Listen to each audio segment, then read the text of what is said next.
Hey guys, I'm out here with Solomon and Purity, and for those of you that are new, you may think I'm making a big deal about this fence, but it is a big deal because this is the first time I let them off the leashes.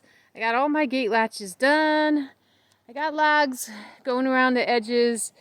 I want to get a few more. I have another tree up there that I'm going to cut up to finish that off, but just to give them more of a deterrent. But the reason this is a big deal is because I did 95% of it myself. I guess you could say 95, probably something like that, because all of these logs, not that one, that was from a mistake that somebody made with my electric pole. That was a leftover, but all these nice, pretty, natural looking logs, they were all from trees when I first bought the property that I had felled. And then I spent 80 hours stripping the wood, and they sat in a pile under tarps for about 3 years, and they're still in great shape. And then, of course, I put motor oil, a mixture of motor oil and diesel oil, which is the old rancher's way of keeping them. Can't think of the word I'm trying to think of, but seasoning them because they're not seasoned lumber. I also use the trees as part of the fence plan, so that wherever there was a tree, I kind of went along with the trees, and then it was a couple less posts that I had to do. So it's a really cool fence. It's very rough and rugged looking, and I love that about it. It may not be for everybody, but I'm just so proud that I dug all these holes myself, literally. I think I can say I dug every single hole myself. And I did have some help getting the logs from down here. There's a little path that goes down there. They were down there a little bit, and I had to have a couple guys help me lug them up here. But once they got them on the my studio pad over there, that's going to be an art studio eventually, I did the rest myself. I was able to lift them and roll them and get them into their places and put them in their holes. I had 2 guys help me with maybe not more than 4 of the logs, but I think I did all the other ones myself. Concreted them in, dug all the holes, and got someone to help me bring the cow panels home. But once they were home, again, I drug them over, lugged them on, did all the cow panels myself. I didn't have any help with that. With hammering the staple nails into them. Let's see, staple nails had a lot of places. And also, my husband did have some of this strapping wire that they use in the AC industry that I used to secure the trees so I wouldn't have to put a whole bunch of holes in the trees. So I did still use some staples in the trees because I tried using screws, and because the bark is so thick, it was hard to get through. But if I have long screws, I had a few, I did those.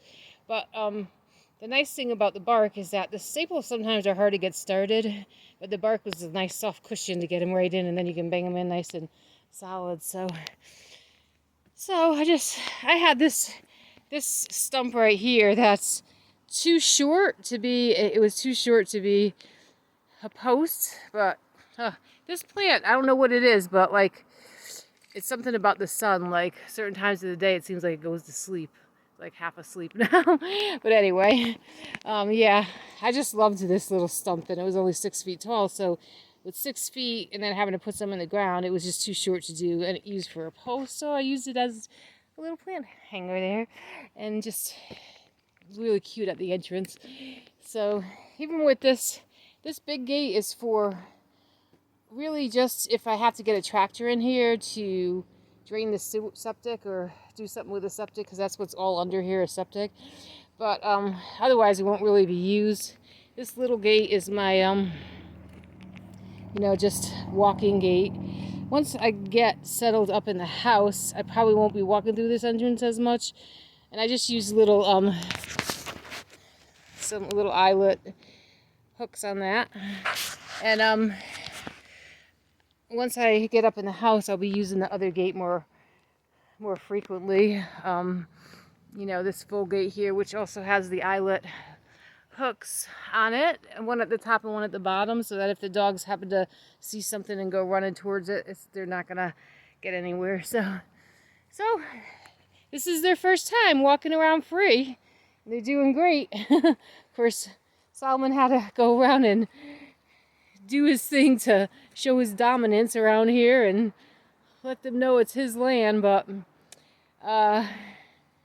he's not like trying to jump off or dig out or anything. He's curious, of course, and yeah, peeking his little head out. In fact, one time he saw a mouse and popped his head right through those squares. His head can actually fit through the squares, but then he's stuck from there, so that was a little scary. I didn't want him to get his head stuck, but I think it's just the right size to get in and out. So anyway, I think they're pretty safe. It's only a 50-inch fence. I was going to get 6 foot because I was concerned, but I'm not really concerned anymore because the boundaries really show them.